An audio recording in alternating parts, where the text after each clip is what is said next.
പ്രിയപ്പെട്ടവരെ, യേശുക്രിസ്തുവിന്റെ നാമത്തിൽ നിങ്ങളെ വാഴ്ത്തുന്നു. എങ്ങനെയുണ്ട് ഈ പ്രഭാതം? എങ്ങനെയുണ്ട്? ഓരോ ദിവസം രാവിലെയും ദൈവത്തിൻ്റെ കൃപ നമ്മെ വളഞ്ഞുകൊണ്ട് ആ ദിവസം മുഴുവനും നമ്മെ അത്ഭുതകരമായി വഴി നടത്തുന്നു. അതും യേശുവോടൊത്ത് നടക്കാൻ തുടങ്ങിയാൽ യേശു നമ്മെ കൈപിടിച്ച് ഭംഗിയായി വഴി നടത്തുന്നു. നമുക്ക് അനേകം ഉപദേശങ്ങൾ തരുന്നു, വാഗ്ദത്തങ്ങൾ തരുന്നു, നമുക്കൊരു വഴികാട്ടിയായിരിക്കുന്നു. നാം എങ്ങനെ ഇരിക്കണമെന്ന തൻ്റെ ആഗ്രഹത്തെ നമ്മെ അറിയിക്കുന്നു. അപ്പോൾ ദൈവം പറയുന്ന ഓരോ കാര്യവും ശ്രദ്ധയോടെ കേട്ട് അതിന് നമ്മെ സമർപ്പിക്കുമ്പോൾ നമ്മുടെ ജീവിതത്തിൽ എപ്പോഴും സന്തോഷവും മാനസിക ഉല്ലാസവും ഉണ്ടായിക്കൊണ്ടേയിരിക്കും. ശരി, ഈ ദിവസം ദൈവം തരുന്ന വാഗ്ദത്തം എന്താണ് എന്ന് നമുക്ക് നോക്കാം, അല്ലേ? മത്തായി 5-ാം അധ്യായം 15-ാം വാക്യത്തിൽ യേശു പറയുന്നു, നിങ്ങൾ ഈ ലോകത്തിൻ്റെ വെളിച്ചമാകുന്നു. നിങ്ങളെയും എന്നെയും നോക്കിയാണ് ദൈവം പറയുന്നത്, എൻ്റെ മക്കളെ, നിങ്ങൾ ഈ ലോകത്തിൻ്റെ വെളിച്ചമാകുന്നു. ലോകമെന്നാൽ നമ്മുടെ ചുറ്റുമുള്ള ജനങ്ങൾ, നമ്മൾ വസിക്കുന്ന സ്ഥലത്തും ജോലി ചെയ്യുന്ന സ്ഥലത്തും അഥവാ പഠിക്കുന്ന സ്ഥലത്തും നാം ബിസിനസ് ചെയ്യുന്ന സ്ഥലത്തും നാം ജീവിക്കുന്ന ഭാഗത്ത് ജനങ്ങൾക്ക് വെളിച്ചമായിരിക്കണമെന്ന്. അതെ, ലോകത്തിന് വെളിച്ചം. അതായത് ആദ്യകാലത്ത് സൂര്യൻ ഉദിക്കുന്ന സമയത്ത് നമുക്ക് ഒരു വലിയ സന്തോഷം മനസ്സിൽ തോന്നാൻ തുടങ്ങും, ശരിയല്ലേ? കാരണം ഇരുട്ട് മാറാൻ തുടങ്ങും, ഒരു വെളിച്ചം ഭൂമിയിലെങ്ങും പരക്കാൻ തുടങ്ങും. അത് മനോരമ്യവും ഭംഗിയുള്ളതുമായിരിക്കും. വെളിച്ചം അധികമാകും തോറും സന്തോഷമുണ്ടാകും. ഇരുട്ട് പരക്കുമ്പോൾ നാം അറിയാതെ ഒരു ഭയവും പരിഭ്രമവും അനേകരുടെ മനസ്സിനകത്ത് വ്യാപിക്കും. അതുകൊണ്ടാണ് നാം അവരവരുടെ വീടുകളിൽ ചെന്ന് തങ്ങുന്നത്. എന്നാൽ വെളിച്ചം വന്ന ഉടനെ പുറത്ത് നടക്കാൻ ആരംഭിക്കുന്നു. അപ്പോൾ വെളിച്ചം നമ്മുടെ ജീവിതത്തിൽ വളരെ പ്രധാനപ്പെട്ടതാണ്. ഈ ലോകത്ത് പല വിധത്തിലുള്ള ഇരുട്ടുകളുണ്ട്. പാപ ഇരുട്ട്, ശാപ ഇരുട്ട്, വ്യാധി എന്ന ഇരുട്ട്, പിശാചാകുന്ന ഇരുട്ട്.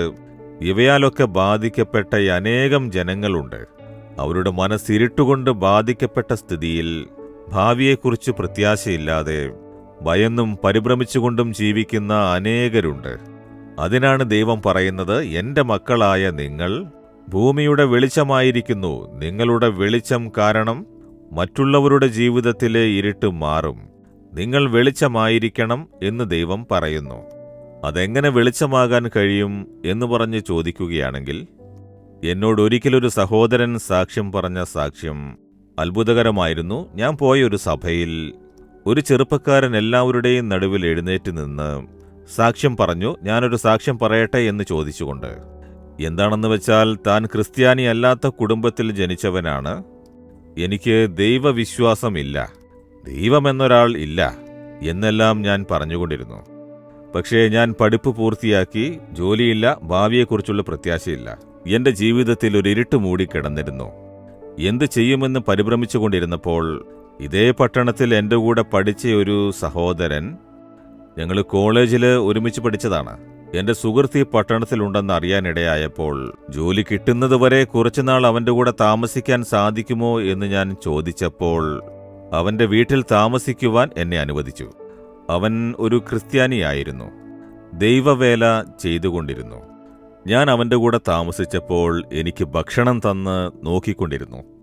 ഞാൻ ദൈവഭക്തി ഇല്ലാത്തവനാണ്. അവനും എന്നോട് യേശുവിനെക്കുറിച്ച് ഒന്നും തന്നെ പറഞ്ഞില്ല. പക്ഷേ എന്നെ സ്നേഹിച്ചു, എന്നെ സഹായിച്ചു. അവൻ്റെ ജീവിതം ഞാൻ ശ്രദ്ധിക്കും, വേദപുസ്തകം വായിക്കും, പ്രാർത്ഥിക്കും. സ്നേഹമുള്ളവനാണ് അവൻ. വിശുദ്ധിയുള്ള ജീവിതം നയിച്ചു. ആ സ്നേഹവും താഴ്മയും ആ കരുണയും. ഒരു ചെറുപ്പക്കാരന് ഇങ്ങനെ ഇരിക്കാൻ സാധിക്കുമോ എന്നൊക്കെ ഞാൻ ചിന്തിക്കാൻ ആരംഭിച്ചു. അവൻ എങ്ങനെയാണ് ഇങ്ങനെ ജീവിക്കാനാകുന്നത്? അപ്പോഴാണ് എനിക്ക് തോന്നിയത്, അവൻ്റെ കൂടെയുള്ള യേശു, ആ യേശു കാരണമാണ് അവൻ അത്തരത്തിലുള്ള ഒരു അനുഗ്രഹീതമായ ഒരു ജീവിതം ജീവിക്കുന്നത് എന്നെനിക്ക് മനസ്സിലായത്. അപ്പോൾ യേശുവുമായുള്ള അവൻ്റെ ജീവിതം ഇതുപോലെയാണെങ്കിൽ ആ യേശു എങ്ങനെയുള്ളവനായിരിക്കുമെന്നറിയാൻ വേണ്ടി ഞാൻ അവൻ്റെ ജീവിതത്തിലൂടെ യേശുവിനെക്കുറിച്ച് മനസ്സിലാക്കി. യേശു ദൈവമാണെന്ന് ഞാൻ വിശ്വസിക്കുന്നു എന്ന് ഞാൻ പറഞ്ഞു. ദൈവവിശ്വാസമില്ലാത്തവനായിരുന്നു. ഇപ്പോൾ യേശു ദൈവമാണെന്ന് വിശ്വസിക്കുന്നു. എങ്ങനെയുണ്ട്? ഒരു ചെറുപ്പക്കാരൻ്റെ ജീവിതം പ്രകാശമുള്ളതായി. സുഹൃത്ത് വെളിച്ചമായി ജീവിച്ചു. അതുകൊണ്ട് ഇരുട്ട് മൂടിക്കിടന്നിരുന്ന ആ ചെറുപ്പക്കാരന്റെ ജീവിതത്തിൽ ഒരു വെളിച്ചമുണ്ടായി. സുഹൃത്ത് മുഖേന അവൻ യേശുവിനെ അറിഞ്ഞു. ഇതാണ് ദൈവം ആഗ്രഹിക്കുന്നത്. നിങ്ങൾ ജോലി ചെയ്യുന്ന സ്ഥലത്ത്, നിങ്ങളുടെ ജീവിതം സംസാരിക്കണം. നിങ്ങൾ വസിക്കുന്ന സ്ഥലത്ത് നിങ്ങളുടെ ജീവിതം മുഖേന മറ്റുള്ളവർ യേശുവിനെ കാണണം. നിങ്ങളുടെ വെളിച്ചം പ്രകാശിക്കണം. നിങ്ങളുടെ വിശുദ്ധി, നിങ്ങളുടെ താഴ്മ, നിങ്ങളുടെ സ്നേഹം, നിങ്ങളുടെ മനസ്സലിവ്, നിങ്ങളുടെ സഹായ മനസ്കത, ക്ഷമിക്കാനുള്ള മനസ്സ്, അങ്ങനെ യേശുക്രിസ്തു പഠിപ്പിച്ചു തന്ന ഈ സ്വഭാവങ്ങൾ നമ്മുടെ ജീവിതത്തിൽ കടന്ന് നാം അങ്ങനെ ജീവിക്കുന്ന സമയത്ത് നമ്മുടെ വെളിച്ചം പ്രകാശമുള്ളതാകും. അനേകർക്ക് അതിൽ നിന്ന് ഒരു പുതിയ ജീവിതം കൈവശമാക്കാൻ സാധിക്കും. നിങ്ങൾ അങ്ങനെയുള്ളവരാകുമോ? ദൈവം അങ്ങനെ ആഗ്രഹിക്കുന്നില്ലേ? എങ്കിൽ ദൈവമേ, ഞാനും വെളിച്ചമായിരിക്കണം. ഞാനുള്ള സ്ഥലത്തും വസിക്കുന്ന സ്ഥലത്തും വെളിച്ചമായിരിക്കണം. എനിക്ക് കൃപ തരയണമേ എന്ന് അപേക്ഷിക്കുമോ? എന്നാൽ ഇപ്പോൾ പ്രാർത്ഥിക്കൂ. പിതാവേ, യേശുവേ, ലോകത്തിന് വെളിച്ചമാണ് എന്ന് പറഞ്ഞു. ഭൂമിക്കങ്ങ് വെളിച്ചമാണ് എന്ന് പറഞ്ഞു. വെളിച്ചമായിരിക്കാൻ എന്നെ ഇതാ സമർപ്പിക്കുന്നു. എന്റെ ജീവിതം പ്രകാശിക്കണം.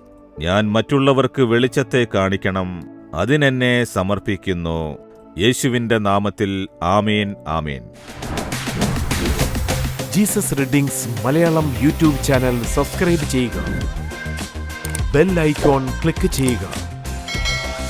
ഞങ്ങളുടെ ദൈനംദിന പ്രോഗ്രാമുകളെക്കുറിച്ചുള്ള അപ്ഡേറ്റ് ലഭിക്കുവാൻ